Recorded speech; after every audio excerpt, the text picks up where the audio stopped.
You're listening to the Building Wealth in Your 20s podcast, the show which puts you in the driver's seat of your financial future. Young people taking their money seriously. And now, here's the latest from Building Wealth in Your 20s. Hey, Doreen, how you doing? Good, but Welcome I'm not back. a sucker. You are not. Welcome back to... You mean like a lollipop? That's what I meant. Welcome to Bad mutual fund? Building Wealth in Your 20s.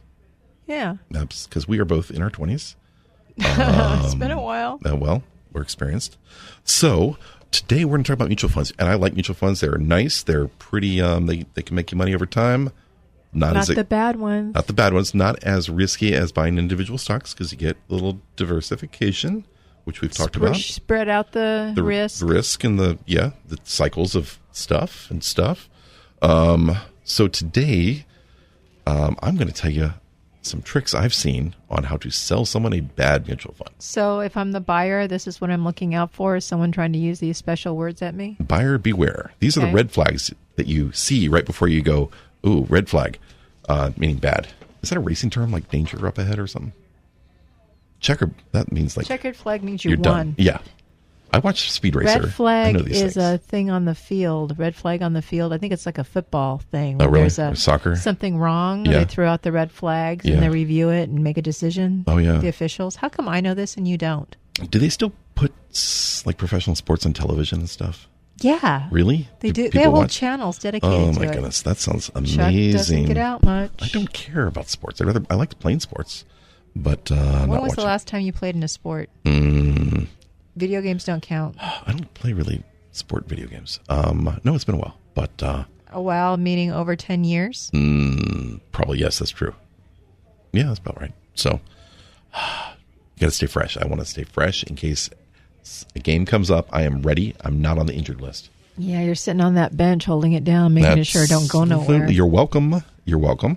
So let's talk. Okay, so here's a little game. I'm going to be a mutual fund salesperson. Okay, I get to be the buyer then. You're going to be the buyer. Okay. And you're naive, but lovely, and you want the best. Now, I am going to do everything I can to sell you, let's call it garbage, okay?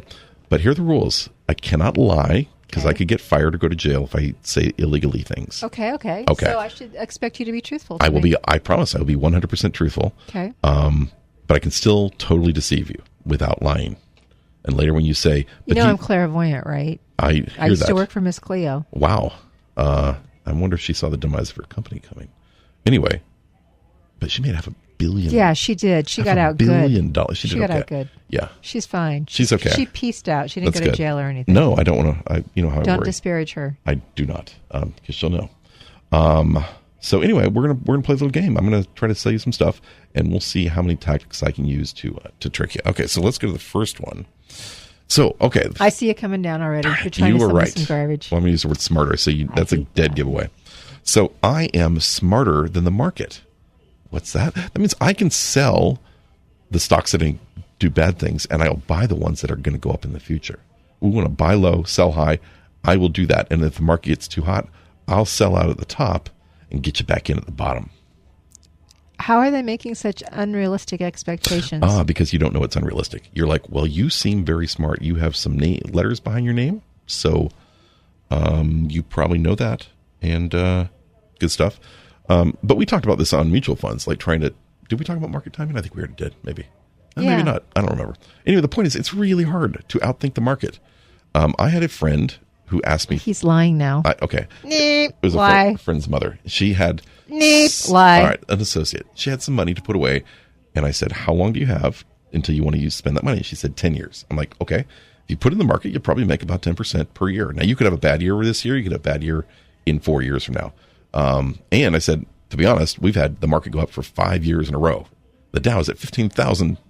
That's more than double what it was 5 years ago.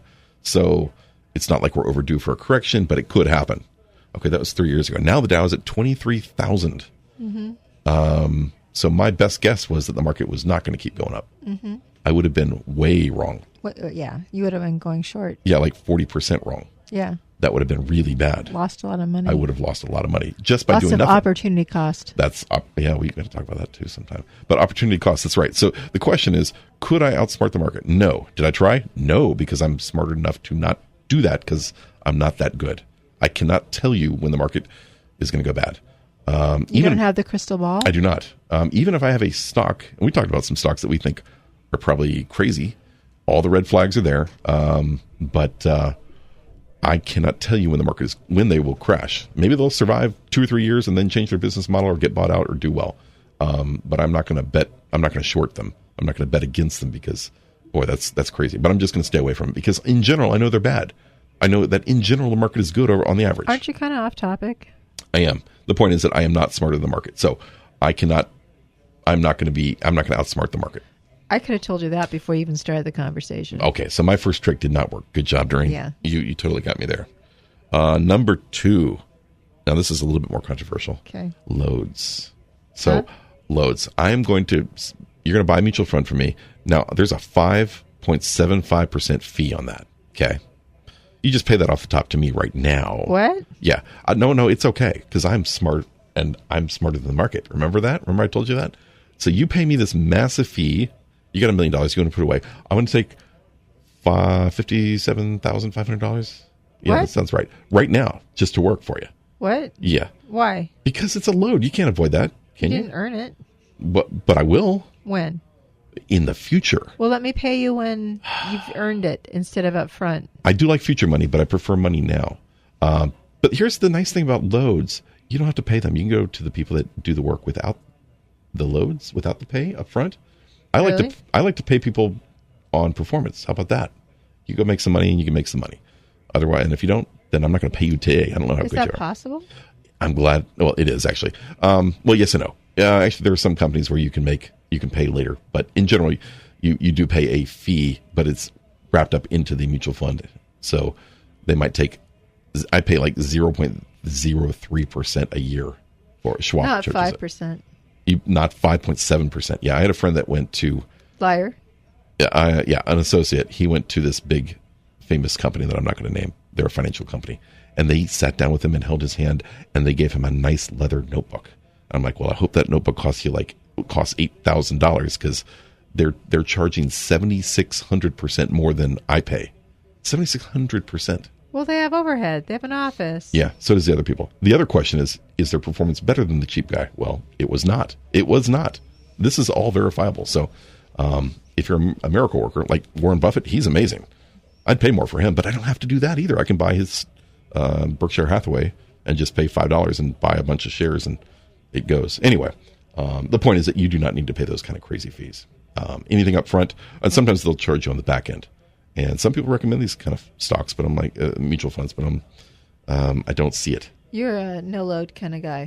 Well, here's the thing: if you can outperform, I'm a net kind of guy. At the end of 10 years, who would have the most money? Well, generally, if you're paying loads, you're losing already from day one. If you have high fees, you're losing from day one. So let's avoid the loads.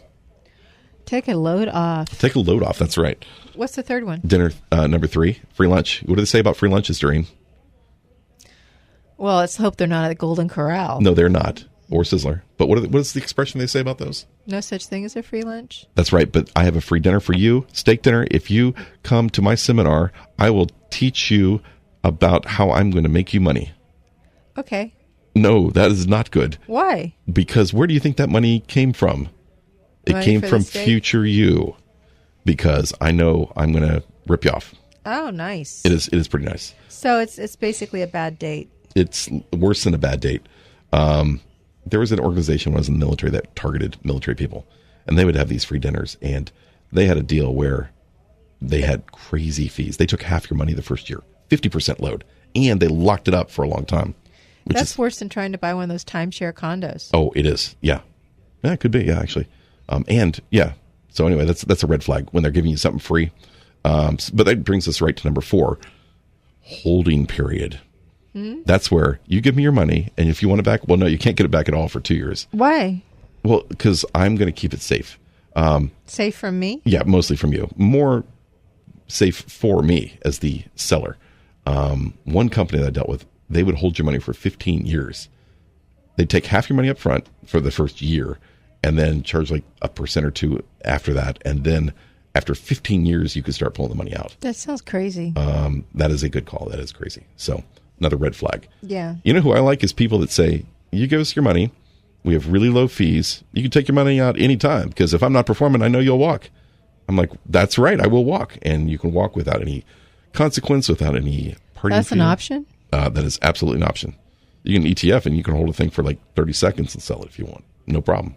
Or a bunch of other good low-fee mutual funds. All right, that's number 4. Here's another one. My fund is a 5-star fund. What out of how many stars? Oh, out of 5, not out of 35. But that's a good point too. But no, it's 5-star out of 5. Last year it did really well. Okay, well that's rating what it did in the past. What if last year real estate funds did really well? Oh, okay, that's great. Do they always do well? Well, no, not always. But that year that did really well. So got to brag about something. Exactly. So that it's here's what I would like to look at. I would say projections. Well, projections are good, but I want to see your track record over the last 10 years. How have you done? Have you beat the market average? The S&P 500. That's a good one. They make about 10% a year forever. Are you making 10% a year? If you're making 8% a year, I could beat you with just a cheap index fund. If you're making 12%, maybe. Really? Well, there's some people that beat the market, but not very many of them. So, but if you don't have a 10-year track record, that's kind of a red flag. Anyway, those are 5 honest things I could say to you. Fun Fab 5. Fun fact 5. That's right. Fab 5, yes. But not a lie. No fibs. No, we're fib free here. I told you that. Are you lying about having friends? I know. Stick with us. We'll be having part 2 of this. Part 2. Intense discussion in just a moment. No lie. Such a liar. The Building Wealth in Your 20s podcast is a product of Baird Media. This podcast is meant for entertainment and educational purposes only. Nothing should be taken as advice for you specifically. For personalized advice, don't listen to these guys. Go talk to a professional.